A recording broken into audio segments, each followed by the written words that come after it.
ഞാനും പെങ്ങളും കൂടെ ബസ് കയറി അതിനെ കൊണ്ടുപോകുന്നിടത്തൊക്കെ കൊണ്ടുപോയി. കുറേ സ്ഥലങ്ങളിലൊക്കെ കൊണ്ടുപോയി, എനിക്കറിയാവുന്ന സ്ഥലങ്ങളിൽ കുറേ സ്ഥലങ്ങളിലൊക്കെ കൊണ്ടുപോയി. അവിടെ അപ്പം അങ്ങനെ ഒത്തിരി വെറുതെ വീട്ടിലിരുന്ന് ടി വി കണ്ടോളാനൊന്നും പറഞ്ഞില്ല. ഞാനും പോയി പെങ്ങൾക്കൊക്കെ ഇപ്പോൾ ഒത്തിരി കാര്യങ്ങളൊക്കെ മനസ്സിലാക്കാൻ പറ്റുമല്ലോ. അങ്ങനെയൊക്കെ ഞാൻ ചിന്തിച്ചു, എന്തെങ്കിലുമൊക്കെ ഇവിടെ വന്നതല്ലേ, കുറച്ചൊക്കെ കാഴ്ചകളും ഇങ്ങനെ എക്സ്പോഷറൊക്കെ ഉണ്ടാവട്ടെ എന്നൊക്കെ വിചാരിച്ച് ഒത്തിരി സ്ഥലങ്ങളിലൊക്കെ കൊണ്ടുപോയി. പണ്ട് ജോലി ചെയ്യുന്ന ഗ്യാസ് സ്റ്റേഷൻ്റെ ആ ഭാഗത്തുള്ള ടൗണിലൊക്കെ പോയി. അവിടുത്തെ ഒരു വാൽഗേജിൽ നിന്നാണ് മെമ്മറി കാർഡ് വാങ്ങിച്ചതൊക്കെ എൻ്റെ ഓർമ്മയുണ്ട്. ആ സ്റ്റോറിൻ്റെ ഉള്ളിൽ നിന്നൊരു ഫോട്ടോയൊക്കെ എടുത്തായിട്ട് എൻ്റെ ഓർമ്മയിലുണ്ട്. പക്ഷെ ആ ഫോട്ടോസ് അവിടെ പോയി എന്നറിയില്ല. ലാപ്ടോപ്പിൽ കാണുമായിരിക്കും. എന്നൊക്കെ വെച്ച് നോക്കുവാണെങ്കിൽ എന്തോരം ഇമ്പ്രൂവ്മെൻറ്റ് വന്നു. ഫോണിൽ ഫോട്ടോ എടുക്കാം, വീഡിയോ എടുക്കാം. ഇപ്പം ഞാനിപ്പോൾ സംസാരിക്കുന്നത് തന്നെ ഫോണിൽ കൂടെയല്ലേ, ഫോണിൻ്റെ വീഡിയോയിലല്ലേ. അതിനുള്ള സംവിധാനമൊക്കെ ഇന്നുണ്ട്. അന്നൊക്കെ ആണെങ്കിൽ ഒരു ഡിജിറ്റൽ ക്യാമറ ഞെക്കുക, അതിനകത്ത് പിന്നെ മെമ്മറി കാർഡ് ഇട്ട് ലാപ്ടോപ്പിലേക്ക് ഇട്ടാലൊക്കെയാണ് വീഡിയോ എടുക്കാനുള്ള കാര്യത്തെപ്പറ്റി ചെയ്യാൻ പറ്റുമെന്ന് എനിക്കറിയുന്നുണ്ടായിരുന്നുള്ളൂ. പക്ഷെ ആ സമയത്തൊക്കെ ഐഫോൺ ഉണ്ടായിരുന്നു. പക്ഷെ ആ ഐഫോണൊന്നും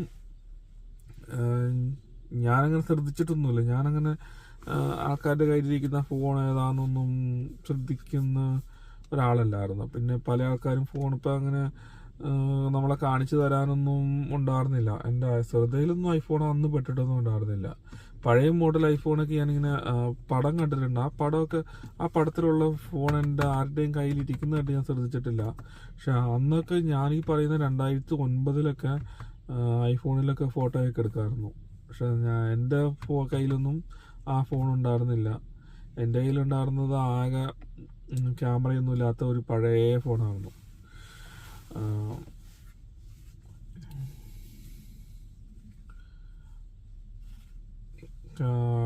അപ്പം അതുകൊണ്ട് ഇന്ന് ഒരു അന്നത്തെ പടം ഒക്കെ കാണണം എന്ന് തോന്നിച്ചു കഴിഞ്ഞാൽ ഇന്ന് കാണാനുള്ള സംവിധാനമൊന്നുമില്ല.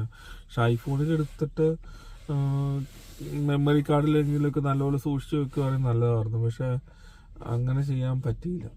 ഐഫോൺ വാങ്ങിച്ചില്ല. പിന്നെ എങ്ങനെ സേവ് ചെയ്യും, ഫോട്ടോ എടുക്കും. പിന്നെ അല്ലെങ്കിൽ ആൻഡ്രോയിഡ് ഫോൺ എന്തെങ്കിലുമൊക്കെ നോക്കി വാങ്ങാമെന്നു.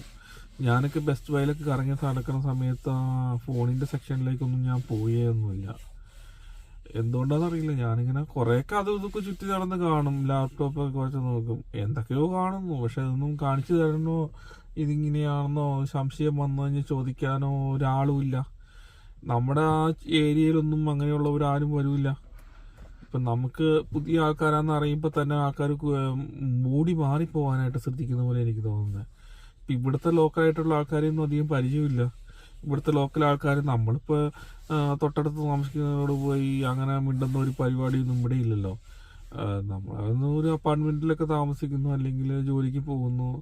പക്ഷെ അങ്ങനെ ഒരു ഫ്രണ്ട്ഷിപ്പിലേക്ക് പോകാനോ ആരുടെയെങ്കിലും സഹായം കിട്ടാനോ ഇവിടെയുള്ള ലോക്കൽ ആൾക്കാരുടെ കയ്യിൽ നിന്നൊന്നും കിട്ടാനുള്ള ഒരു ഓപ്ഷനൊന്നും അന്ന് എനിക്ക് ഉണ്ടായില്ല. പക്ഷെ മലയാളികൾ പല ആൾക്കാരെയും കണ്ടിട്ടുണ്ട്. പക്ഷെ മലയാളികളെല്ലാം നമ്മുടെ കയ്യിൽ നിന്ന് മാറിപ്പോവുക ചെയ്യുന്നത്. നമ്മളൊക്കെ ഒന്നും അറിയില്ലാത്ത ഒരു പുതിയ ആളാന്ന് തോന്നിക്കഴിയുമ്പോൾ നമ്മുടെ കയ്യിൽ നിന്നൊന്നും കിട്ടാനില്ല. പക്ഷെ അവർ നമ്മളെക്കാളും വലിയ ആൾക്കാരായിരിക്കും. അപ്പോൾ അവർക്ക് നമ്മളെക്കൊണ്ട് വലിയ ആവശ്യമൊന്നും ഉണ്ടാവില്ല. പക്ഷെ അവരൊക്കെ വിട്ടികളാണെന്ന് എനിക്ക് തോന്നുന്നത്. കാരണം എന്നെക്കൊണ്ട് എന്തെങ്കിലുമൊക്കെ ഉപകാരം ഉണ്ടായേനെ. എല്ലാവരും ഭയങ്കര ഇടുങ്ങിയ ചിന്താഗതിയുള്ളവരാണ്. 2009 ഓഗസ്റ്റ് സെപ്റ്റംബർ സമയത്തെ കാര്യങ്ങളാണ് ഈ പറയുന്നത്. 2009 ഓഗസ്റ്റ് സെപ്റ്റംബറിലെ കാര്യമാണ് ഈ പറയുന്നത്. ആ സമയത്താണ് പെങ്ങൾ വന്നത്. ആ സമയത്ത് ഇങ്ങനെ അങ്കിള് ജോലിക്ക് പോകും. പക്ഷെ അങ്കിളുടെ കൂടെ മലയാളം കടയിൽ എന്തൊക്കെയോ സാധനം വാങ്ങിക്കാനൊക്കെ പോയിട്ടുള്ളൂ കാറിൽ. അല്ലാതെ വേറെ ഒരു അങ്കിളുടെ കൊറോള കാറായിരുന്നു. ആ കാറിൽ പുള്ളി അങ്ങനെ മലയാള കടയിലേക്ക് പോയിട്ട്, പക്ഷെ വേറൊരു സ്ഥലത്തേക്കും പുള്ളി കൊണ്ടുപോയിട്ടില്ല. പുള്ളി അങ്ങനെ വലിയ വർത്തമാനം ഒന്നുമില്ല. നമ്മളവിടെ ഇങ്ങനെ അഭയാർത്ഥികളെ പോലെ താമസിക്കുന്നു.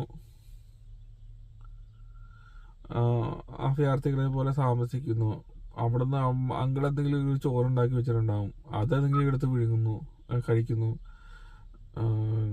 അങ്കിള് ഉച്ച കഴിയുമ്പോഴേക്കും എങ്ങാണ്ട് ജോലിക്ക് എങ്ങാണ്ട് പോകും. അതോ എപ്പോഴാണെന്നറിയില്ല, അങ്കിൾ ഉറങ്ങുമോ എങ്ങനെയാണെന്ന് എനിക്കറിയില്ല, എപ്പോഴാണെന്നറിയില്ല. പക്ഷെ പുള്ളി വല്ലപ്പോഴൊക്കെ അവിടെ ഉണ്ടാവാറൊക്കെ ഉള്ളതാണെന്ന് തോന്നുന്നു. വൈകുന്നേരമൊക്കെ ആകുമ്പോഴേക്കും ഞാനും പെങ്ങളുമൊക്കെ പലപ്പോഴും കടകളിലോ അങ്ങനെയൊക്കെ ബസ്സൊക്കെ കയറി ഇങ്ങനെ കറങ്ങാനൊക്കെ പോകും. പക്ഷെ പുള്ളി ഒരിടത്തും പോകാമെന്നോ എന്ത് ചെയ്യണമെന്നോ അങ്ങനെയൊന്നും പറഞ്ഞായിട്ട് എനിക്കില്ല, എൻ്റെ ഓർമ്മയിലില്ല. മലയാളം കടയിൽ കുറച്ച് പോയതായിട്ട് തോന്നുന്നുണ്ട്. പിന്നെ ആ സമയത്താണ് ഞാനും പെങ്ങളും കൂടെ അക്കരെ കാഴ്ചകളൊക്കെ ലാപ്ടോപ്പിൽ കണ്ടായിരുന്നു, അവിടുത്തെ വൈഫൈ ഉപയോഗിച്ചിട്ട്. കഴിഞ്ഞിട്ട് പിന്നെ പെങ്ങൾ തിരിച്ചു പോകാറായപ്പോൾ ഒരു ടാക്സി വേണമല്ലോ, കാരണം അങ്കിളിനങ്ങാണ്ട് ജോലിക്ക് പോകണമെന്ന് എനിക്ക് തോന്നണേ. അപ്പോൾ അതുകൊണ്ട് ഞാൻ വിചാരിച്ചു വന്ന ടാക്സി വിളിച്ച് പോയേക്കാം എന്നൊക്കെ വിചാരിച്ചിട്ട് ഇൻ്റർനെറ്റിലാന്ന് തോന്നണോ ഇങ്ങനെ സെർച്ച് ചെയ്തങ്ങാണ്ട് ചെയ്ത് കഴിഞ്ഞപ്പോൾ ഒരു ടാക്സി കമ്പനിയുടെ നമ്പർ കിട്ടി.